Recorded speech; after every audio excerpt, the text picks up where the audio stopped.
The night was heavy with silence, the kind that wraps around you and presses against your skin, smothering even the faintest of sounds. Deep within the heart of the Congo forest, the village of UKATU lay hidden beneath a thick canopy of ancient trees. Life here was dictated by the rhythms of the forest, the rise of the sun, the fall of the moon, and the unspoken rule never to wander after dark. The villagers knew better.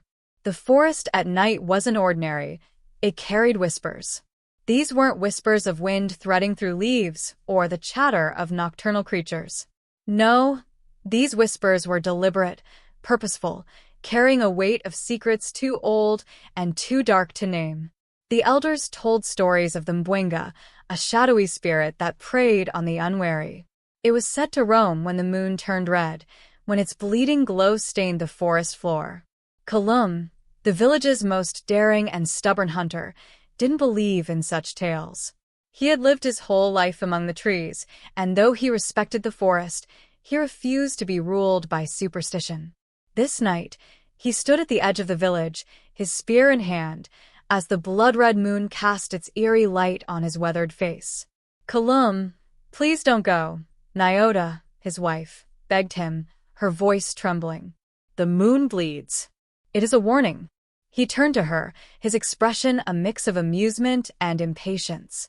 "A man must eat, Nyota," he said. "And I've seen no spirit that could stop me." He kissed her forehead and disappeared into the darkness, leaving her clutching her shawl, her heart heavy with dread. The forest seemed alive tonight, more so than usual. Crickets chirped in a frantic rhythm, frogs croaked as if warning of something unseen, and yet, beneath it all, there was something else. A hum. It was low and guttural, almost imperceptible, but it was there, a vibration in the very air. Kalum moved cautiously, his spear gripped tightly in his calloused hands. The trees swayed gently, though there was no wind, and their leaves seemed to murmur secrets in a language he couldn't understand.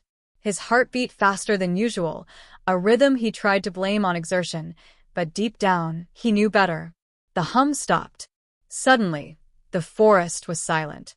The oppressive quiet pressed against Kalum's ears, and he froze, his breath shallow. Then he heard it. A faint clicking noise, rhythmic and deliberate like bone tapping against bone. It seemed to echo from everywhere and nowhere. Kalum spun around, his eyes searching the dense shadows for the source. "Who's there?" he barked, his voice firmer than he felt. The only response was the rustle of leaves, but it didn't come from above. It came from the ground. Slowly, he stepped back, his foot sinking into the soft earth. The clicking grew louder, now accompanied by a sickening squelch. His stomach churned as a shape began to rise from the earth before him. It wasn't human. Not entirely. The creature stretched unnaturally tall, its limbs long and impossibly thin, like branches stripped of bark. Its skin glistened with a wet, clay-like sheen, and its eyes, black and bottomless, seemed to absorb the faint light around it. When it opened its mouth, rows of jagged, obsidian-like teeth gleamed in the moonlight.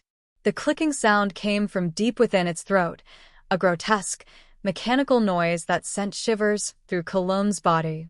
He raised his spear, ready to strike, but his arms felt heavy, his legs rooted to the ground as if the earth itself had claimed him. The creature tilted its head, studying him like prey. Then, with a sudden, jerky motion, it raised a long, spindly finger and pointed at Kalum's chest. A cold, piercing sensation tore through his heart. Kalum gasped, his vision clouding as memories flooded his mind, but they weren't his. Faces contorted in terror, lives extinguished in the darkness of the forest, screams swallowed by the night. These were the victims of the Mbwenga, their essence now part of the creature. Desperation surged through Kalum, and with a guttural cry, he hurled his spear at the creature. It passed through as if striking smoke, and the Mbwenga didn't flinch. It stepped closer, its black eyes devouring the last of his strength.